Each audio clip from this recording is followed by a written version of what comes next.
અળવે અળવે રે વાલન ચોકીઓ પરે છે અળવે અળવે વાલન ચોકીઓ પરે છે અળવે અળવે રે વાલન ચોકીઓ પરે છે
अरे શું બોલ્યાઓ દ્વાર ખોલો ગરુડજીને પૂછી જો અરે શું ગરુડજી દ્વાર ખોલો હનુમાનજીને પૂછો અરે શું હનુમાનજી દ્વાર ખોલો લક્ષ્મીજીને પૂછી જો અરે શું લક્ષ્મીજી અરે શું લક્ષ્મી માતા દ્વાર ખોલો પ્રભુને પૂછી જો અરે શું પ્રભુ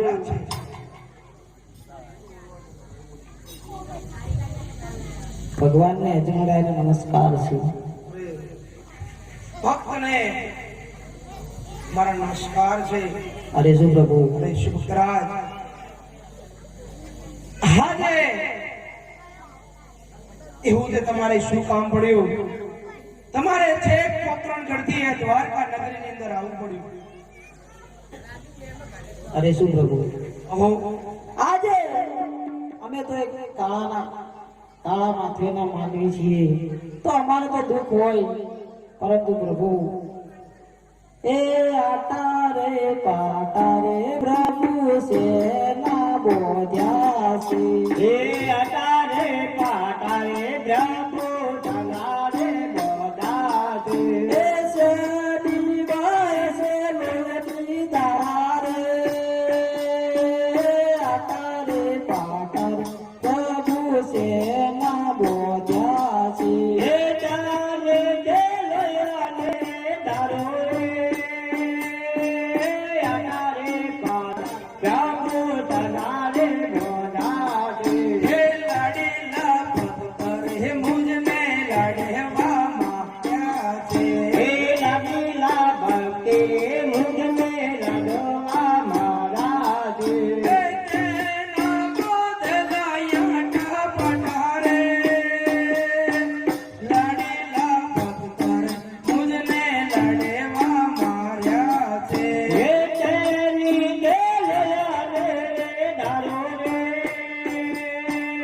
લાગીલા ભક્તિ મુજને લાડવા મારા છે હે લાગીલા ભક્તિ મુજને જારીઓ મારી છે હે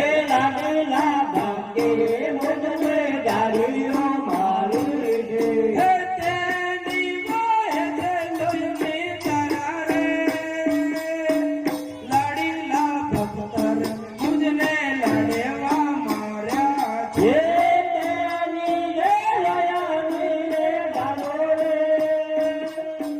લાગીલા ભક્તિ મુજને જારીઓ મારી છે કહો પ્રભુ આજ મારો એક લોકલાડીનો ભક્ત આજ મને જમાડવાને આવ્યો હતો એને મને લાડુ જમાડવા માટે ઘણી બધી આજીજી કરી, પણ એ પથ્થરની મૂર્તિ લાડુનું ગ્રહણ કર્યું નહીં.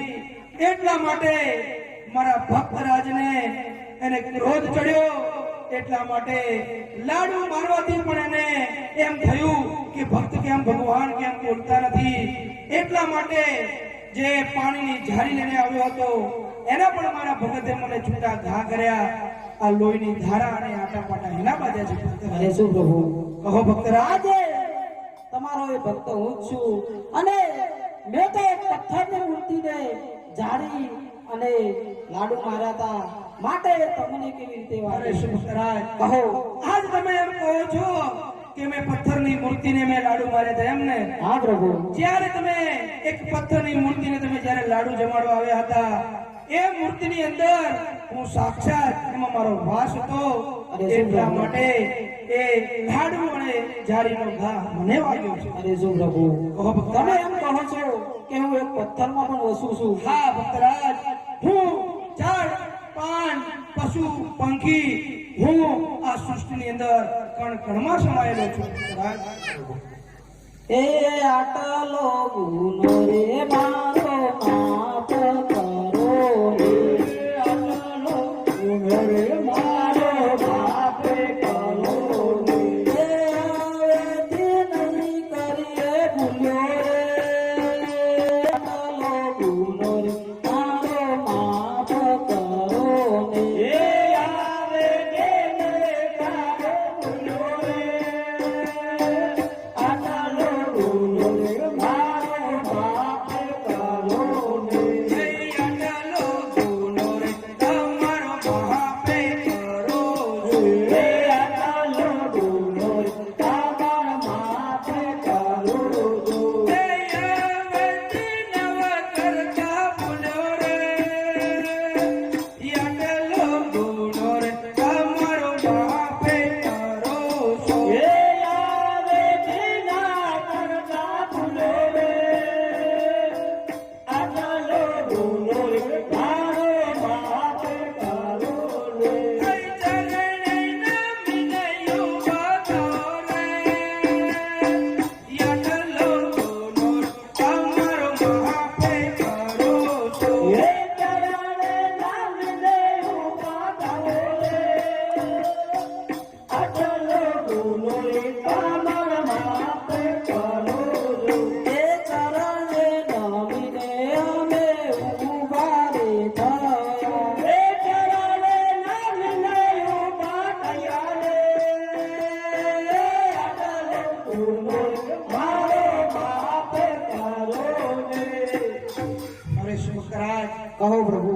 આજ તમે આટલા તપો કરી, આટલી તમે એક પીડા વ્યક્ત કરી છે, તો પોકરણ ઘડતી અહીંયા દ્વારકા આવવાનું કારણ? અરે શું પ્રભુ, કોને ભક્તરાજ?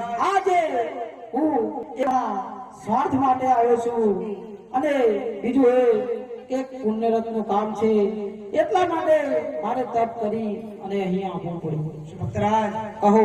આજ તમે એમ કહો છો કે એક હું મારા સ્વાર્થ છું અને એક બીજા પરમાર્થ માટે આવ્યો છું એમ ને?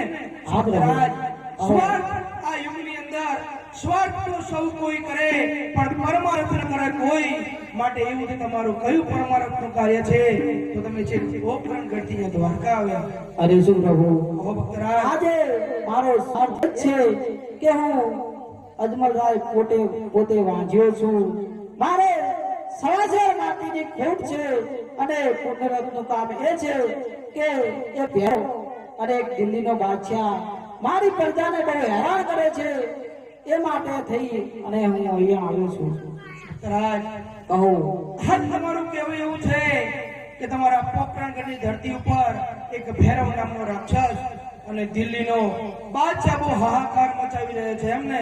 હા પ્રભુ. તો ભક્તરાજ, કહો. આજે આ યુગો યુગથી તમે તપ કરી રહ્યા છો આ પૃથ્વી લોકની અંદર. મનુષ્ય જેવા કર્મ કરે છે એવું જ એને ફળ મળે છે. મનુષ્ય સારું કર્મ કરે તેને સારું ફળ મળે છે, મનુષ્ય દુષ્ટ કર્મ કરે છે તેને દુષ્ટ ફળ મળે છે, અને મનુષ્ય સારું પણ કર્મ કરે છે અને દુષ્ટ પણ કર્મ કરે છે. તો ભક્તરાજ, અને એવું જ ફળ મળે છે. પણ શું ભક્તરાજ, કહો પ્રભુ. તમે યુગો યુગોથી મારું તપ કરી રહ્યા છો. તમે યુગો યુગોથી એમ વિચાર કરી રહ્યા છો કે આ પૃથ્વી લોકની અંદર એક ધર્મ ઉપર અધર્મનો વિજય થઈ રહ્યો છે. માટે ભક્તરાજ, કહો પ્રભુ. આ યુગો યુગોથી હું બંધાયેલો છું આ કે જ્યારે પૃથ્વી લોકની અંદર ધર્મ ઉપર અધર્મનો વિજય થાય છે ત્યારે પૃથ્વી લોકની અંદર અવતાર લેવા માટે હું બંધાયેલો છું. માટે ભક્તરાજ, આજ તમારું એ તપ ફળ્યું છે અને તમારું આજે કર્મ ફળ્યું છે. એટલા માટે આજે હું કહું અને તમે સાંભળો. કહો. હાય અમારે ડાલેનો એક પૂછ પડ્યા પોજો.